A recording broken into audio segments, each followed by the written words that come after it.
Today's House of Commons Defence Committee evidence session on the work of the Secretary of State for Defence. May I say it's a pleasure, Secretary of State, to have you back in front of our committee. Thank you very much for making yourself available. And it's also a pleasure to welcome David Williams, the Permanent Secretary at the Ministry of Defence again, and also General Dame Sharon Naismith, the Vice Chief of the Defence Staff. A very, very warm welcome to all of you.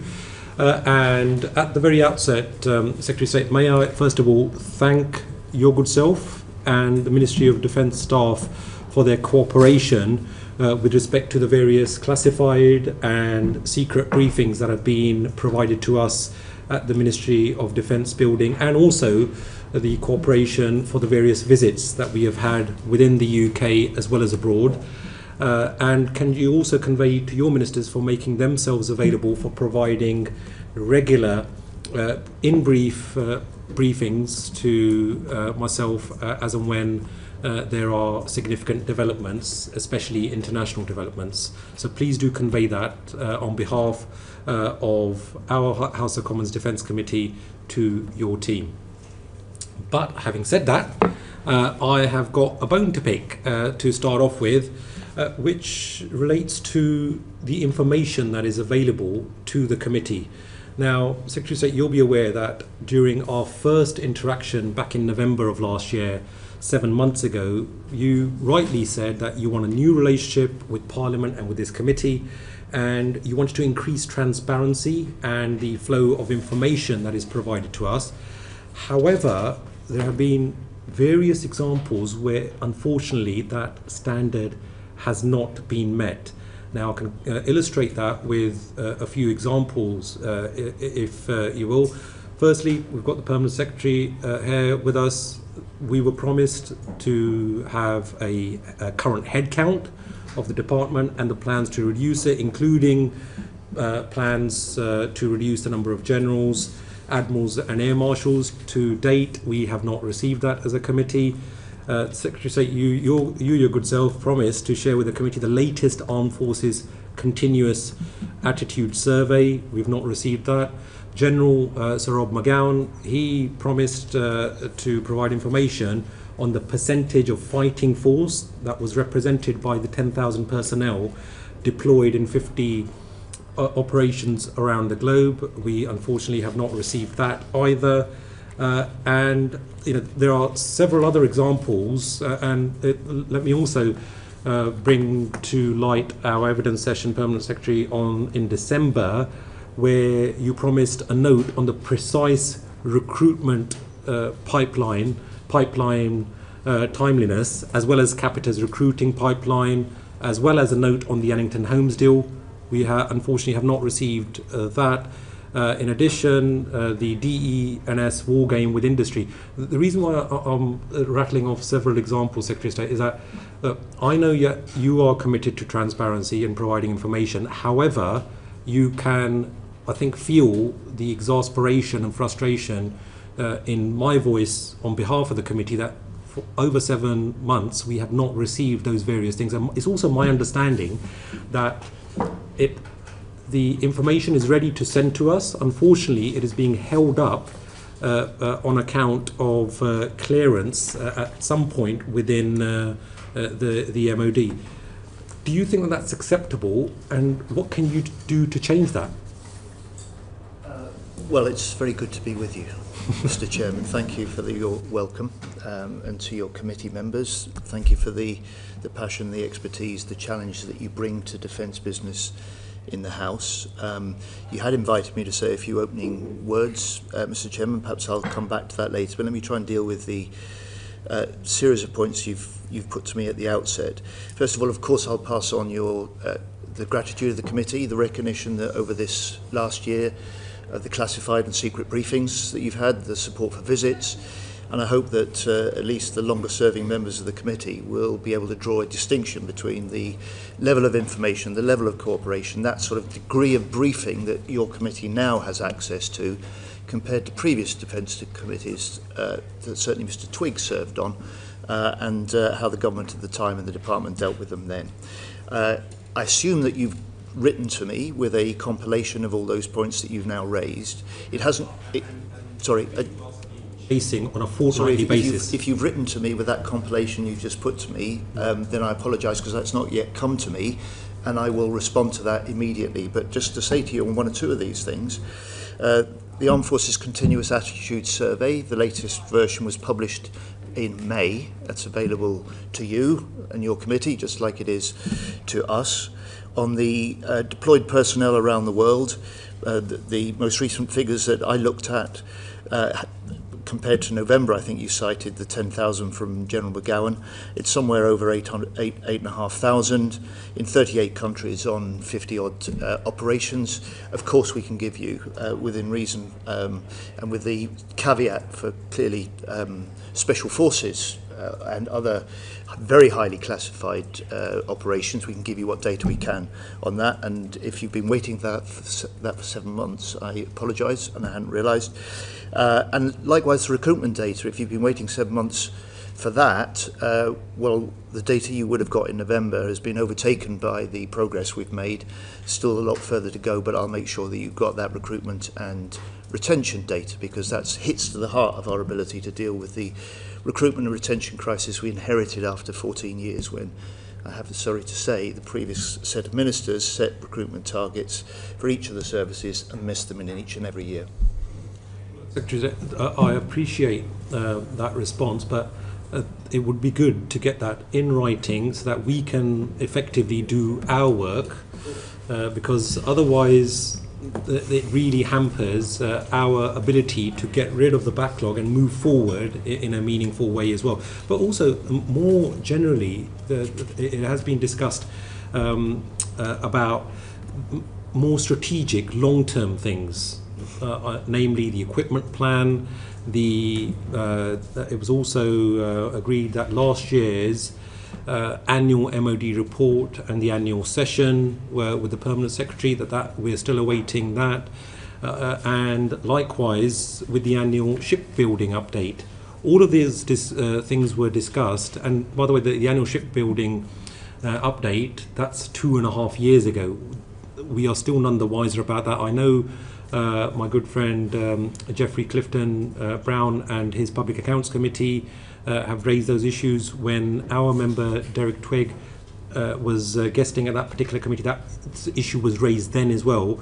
When do you think that these things will be received, and why are things taking so long? And what can you do to change that? Well, you asked for a more strategic view of what, as a new government with a newly elected mandate and a different vision, a new vision of defence to respond to the new era of threats that we face. We published a month ago today the Strategic Defence Review. That sets the vision and the framework within which we will now pursue the reforms that are already in place and we need to take further. We'll develop the policies that we need to develop, and we'll reinforce the warfighting readiness of our armed forces. So that gives you the strategic framework as a committee, and I no doubt you'll want to come to this, within which this Defence Department and this government will work. That SDR is good as an overarching document, but it's the detail that committee members would be more interested in terms of the equipment plan stuff, the accounts. I think the SDR would never encapsulate things such as the shipbuilding update. Those things are things that we need the facts and figures so that we can see progress with regards to what has been promised by government. Hopefully you can appreciate the nuance of that. I think your committee members will also appreciate, particularly those elected for the first time a year ago this week, that the details of plans that might have been the responsibility and the publication of previous ministers and a previous regime is really rather less relevant than the decisions that we will be taking now within and have already taken in this year and will take in the future now within the framework of the Strategic Defence Review. In terms of the annual set of report and accounts, that was essentially the report and annual accounts that mark the end of the previous government. I mean, if the committee wants to question me on them, I'm happy for you to do that. If you want to do a session where you question officials on them, of course you can do that. And then as far as the accounts and the decisions that we've taken as a government, they'll be reflected in the annual accounts and report in the way to come, in the normal possible way. So, but they will reflect in the way that the current doesn't. In fact, we've got a £5 billion boost to defence spending this year. That in 2 years' time, this is a government and this is a country that we're spending 2.5% on defence for the first time since 2010.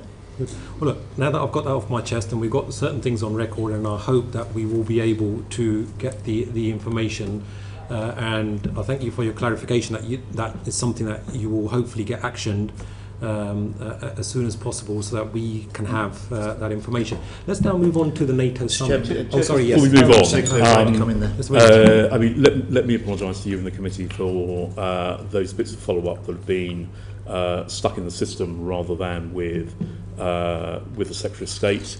It's not good enough, and you should expect better. It's not consistent with a very clear direction from the Secretary of State, from the ministerial team, about the importance of timely transparency to Parliament, to this committee. Frankly, for some of them, the answers when they came back weren't very good, so we've been around the buoy, and then it just becomes a question of their relevance. But I'm happy to follow up on that list with the clerk and get you answers to those questions, some of which will have moved on, as the Secretary of State says, over the course of the last few months, not least with decisions made in the SDR, some of which will be fleshed out later in the year through some of our SDR implementation work. But I'm happy to commit that we will come back on those outstanding questions in the next couple of weeks at the latest. I thank you for your commitment, Mr. Williams, and it's my job on behalf of the committee to make sure that our committee is accorded that due respect and prioritisation by the MOD to ensure that on behalf of Parliament and the British people that we can do our job. But let's move on, Secretary of State, to the NATO summit and defence expenditure. Can you please update the committee on last week's NATO summit? I know the Prime Minister made his statement in the House, but specifically on the financial commitments agreed by the UK.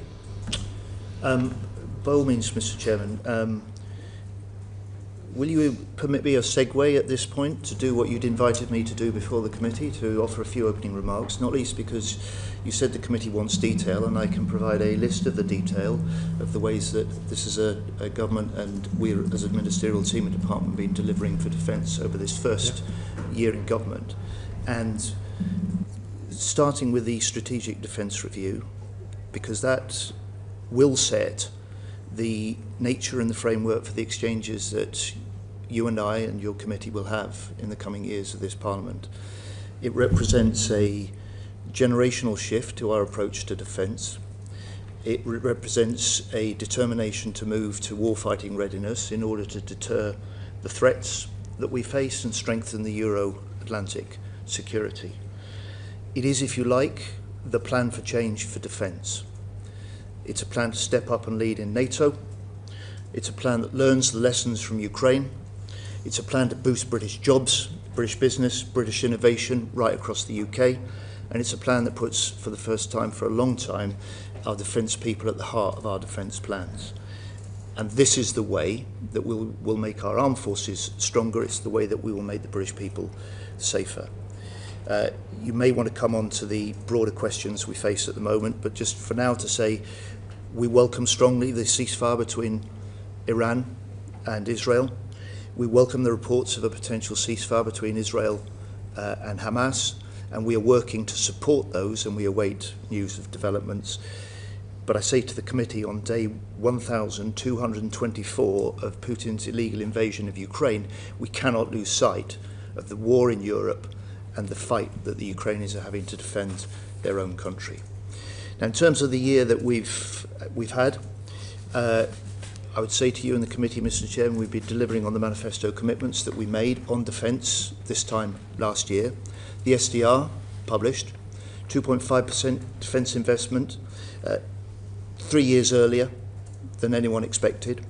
The Germany-UK defence agreement signed within 100 days.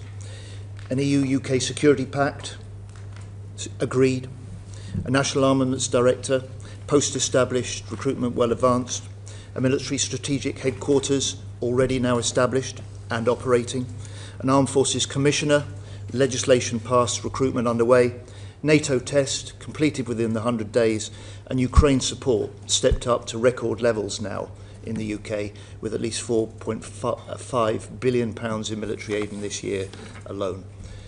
But in terms of detail, Mr. Chairman, we've gone further than that, delivering for defence, signing nearly 800 major contracts to support thousands of jobs since July, agreeing with NATO allies to spend 5% of GDP on national security by 2035, buying back 36,000 military family homes from private hands to public ownership, reversing probably the worst privatisation in history undertaken in the dying days of the 1996 Conservative government, investing £7 billion this Parliament to fix forces housing, including an extra 1.5 billion for forces family homes, building a new £50 million UK-wide support system to ensure we've got support for veterans, awarding our forces personnel last year the highest pay increase they've had for nearly over 20 years, and following up this year with an inflation-busting pay rise as well. So I can sit before this committee, Mr. Chairman, as the first Defence Secretary who can say no one who serves our forces in uniform will now be paid less than the national living wage. And none of this would have been possible with the most amazing people I have the privilege to work with day in, day out, military and civilian alike, from directors to desk officers, from service chiefs to chefs to coders. And I'm grateful to them all, Mr. Chairman. I'm grateful to them all. Many roles, one defence.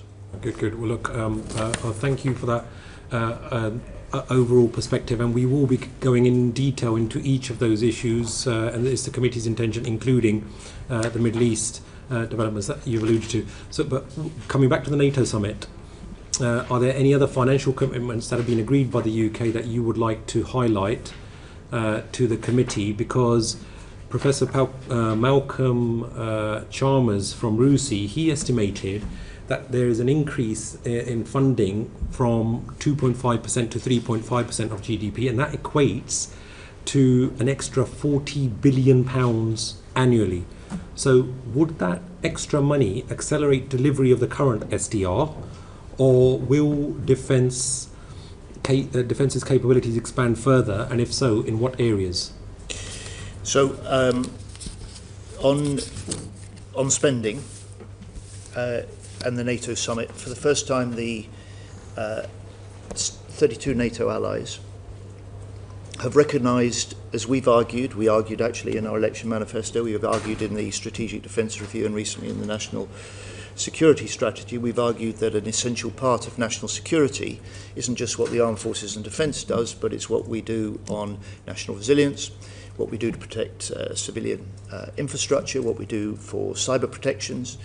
And if you like, it's the Article 3 commitments that all nations sign up to as part of the NATO alliance. And so for the first time, that's a 5% commitment in 10 years' time, a benchmark, if you like, as NATO describe it, for all 32 nations to see that core defence spending and that wider national security spending hit 5%. That's a benchmark that we have welcomed. It's one we argued for. It's one we've signed up to as a government. Will the increase from 2.5% in 2027 to 3.5% by 2035, will that actually be tapered? So should we expect further increases in this Parliament beyond those set out at the spending review by the Chancellor? So what you should expect, what the country can look forward to, what defence can plan on for the first time is 10 years of rising defence investment. A certainty and a profile which no one serving in uniform today, no one working in main building today has ever in their careers experienced. In this Parliament, we set out exactly how we will fund the commitments we've made. So the extra £5 billion boost this year, our first full year in government. The 2.5% that will be reached in 2027 by switching money directly from the overseas development aid budget into defence, a tough decision that we took because of the importance of meeting the threats that we face. And then an ambition to hit 3% in the next Parliament, alongside that benchmark that we now have endorsed of a 5% national security spend as part of our NATO commitment. Okay. Well, look, let's move on to my colleague Jesse Norman. Thank you very much indeed, Mr. Chair, and welcome, Secretary of State. Secretary of State, you appreciate that this committee is a bipartisan committee, and defence has always been a bipartisan question. So I personally think it ill behoves you to make disparaging comparisons between yourself and your predecessors. I think Ben Wallace was at least as serious a Secretary of State as you are, and when you've served as long as he has, we can make the comparison. In that question, I actually did put the question to clerks as to whether the quality of responsiveness to information had improved or fallen over the last 2 years, and the answer is it's significantly fallen. So I want to say two things. This thing about responsiveness is not just about whether you filled in a few forms. It's whether you're responsive to Parliament, whether you're attending to the concerns that we have on behalf of the democratically elected Parliament of this country to exercise proper accountability and scrutiny over the armed forces. And if you're not willing to do that, then let us know. And if you are willing to do it, then give us the dates and the information by which we can expect to have the materials we've got. And we don't want to have to put date stamps on everything we talk about, but it's important, okay? So can we just mutually agree that? I'm not looking to make disparaging remarks about the previous government. I'm stating facts and I'm drawing differences. But on the important question of any ministerial responsibility and accountability to Parliament, Mr. Norman, you and I are entirely on the same page. You have my commitment. You had it in November. If I'm falling short, and those that are working with me and for me are falling short, then I need to know we will rectify that, because it's fundamental to me that we're part of an elected government, accountable to Parliament, and you, in particular on the Defence Select Committee, have a job to do on behalf of the public and those who serve in our forces to hold us to account.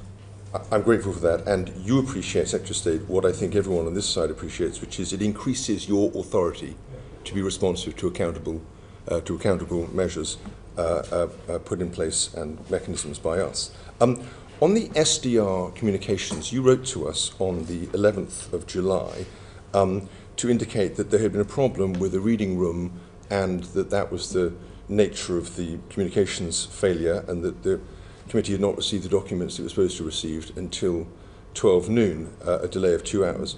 But in fact, the communications problem went much worse than that. There was, in fact, no reading room. The clerks have confirmed that to me. There should have been a reading room in Parliament where members of this committee could have reviewed the document. If we're setting a regime for the future, can you make that commitment now so there's no ambiguity? Because, of course, it's not just about this committee, it's also about the 21 interviews that ministers had with the media before Parliament itself was informed, and it's also about the personal briefings that were given by ministers or by officials to senior people in industry beginning that morning at 8 in the morning. So the question of accountability in relation to the SDR goes well beyond the letter you wrote, and the facts that you recounted in your letter were not in fact accurate. Could you revisit that?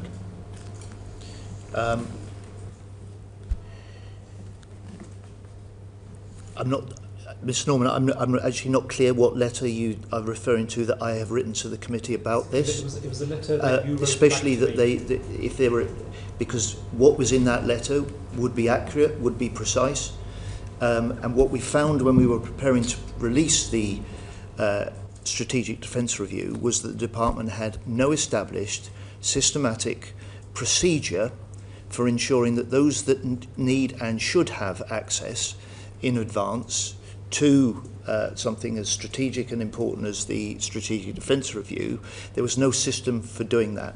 We did our best and interrogated the system for any record of what was done, including to opposition frontbench spokesperson people, and to this committee, and actually to those important stakeholders like business or trade bodies or academics or ex-forces chiefs.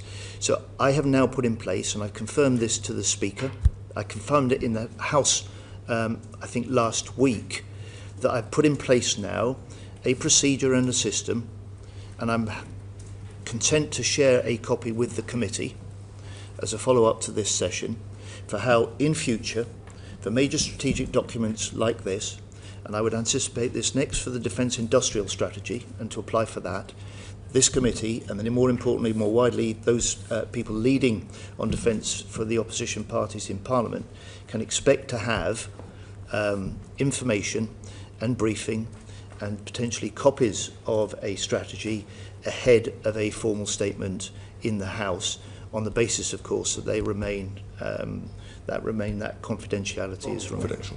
Yeah. Okay, that's helpful. Thank you. And I might ask the clerks just to revisit with your office what has gone wrong in that letter of the 11th of June. I won't read it out because we don't have time. Well, if there is anything wrong, I absolutely want to know about it. No, okay, we will do that. Thank you. Okay, just quick question now about spending. Is the Chagos Island settlement included in the 2.5%? Sorry, say again? Is the Chagos Island settlement included within the 2.5% defence budget that you've outlined for the next 3 years? Well, as I think it's been confirmed in the House, the cost of the Diego Garcia settlement will be split between the Foreign Office and the Defence Department. The total within the 2.5% budget that we're talking about. The total cost is over £101 million a year. That's less than 0.2% of the defence budget. At net present value, the total cost of it is £3.4 billion. That, I have to say, Mr. Norman, for something that sits at the very heart of our unique US-UK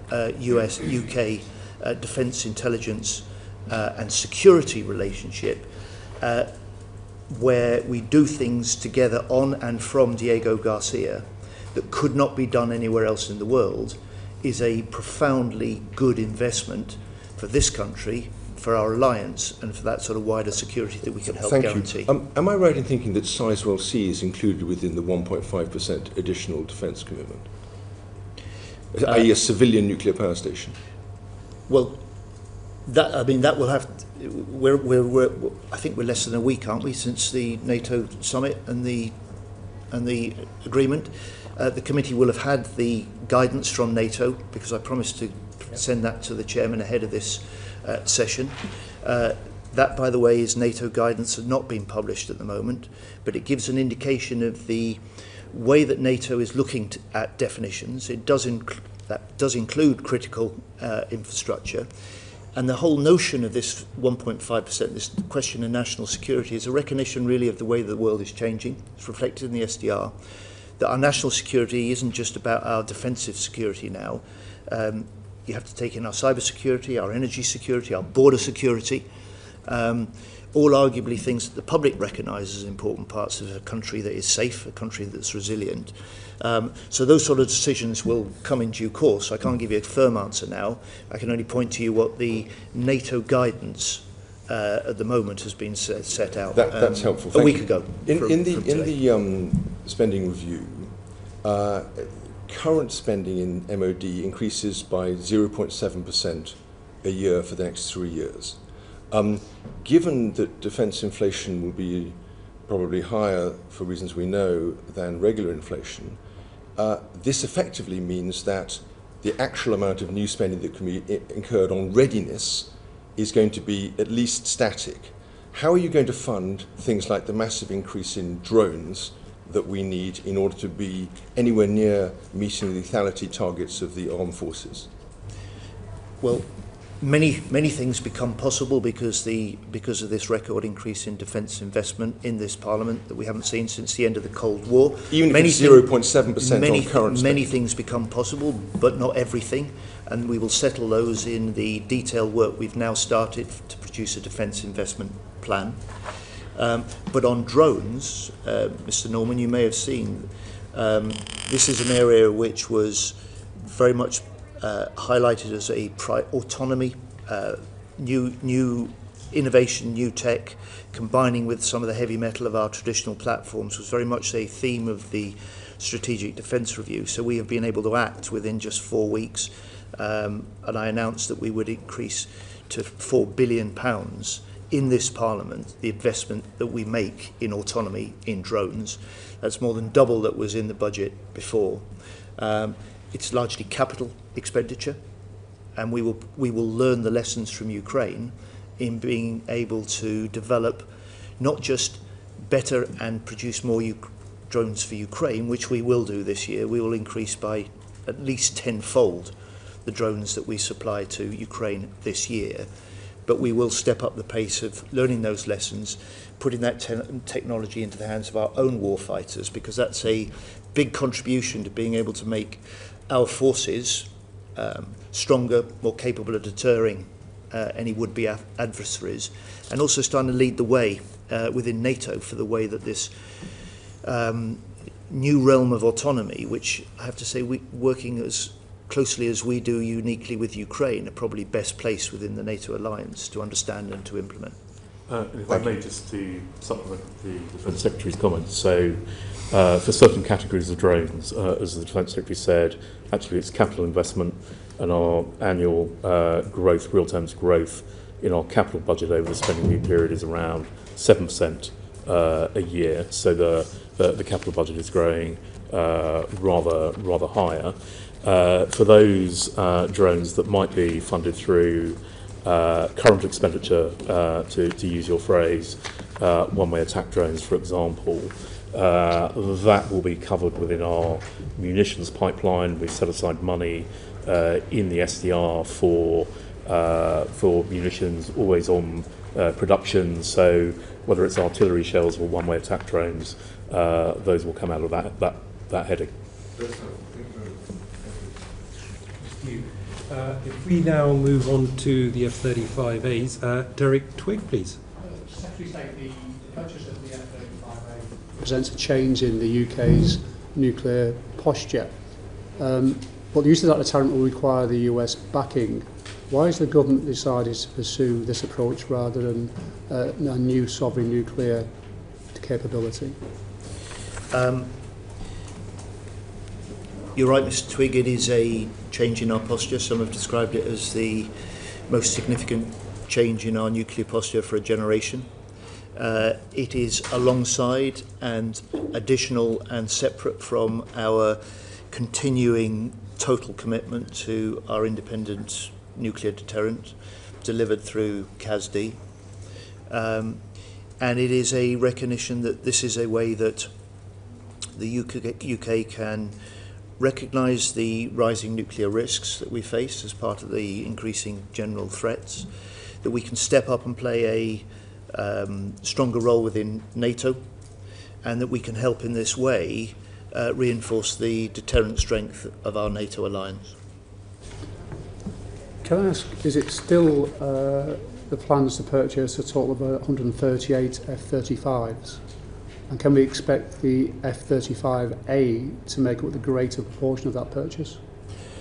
So we've done nothing to that sort of ultimate 138, that 138 figure. The immediate, when do you expect the immediate next tranches of F-35 purchases total around 27, and we will swap in the purchase of 12 F-35As for what would otherwise have been 12 of those 27 35Bs.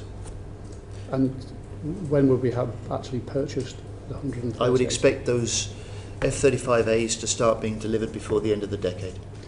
Isn't it the case that the work share for the UK on the F-35As is less than the F-35Bs?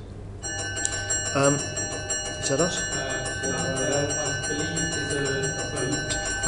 What I propose is to suspend the session very shortly, and if I could request all members and the Secretary of State, we were notified beforehand that there was going to be a vote, if we could proceed to the votes as soon as possible, and Secretary of State, as soon as yourself and a quorum of the committee is present, then we will recommence. Order, order.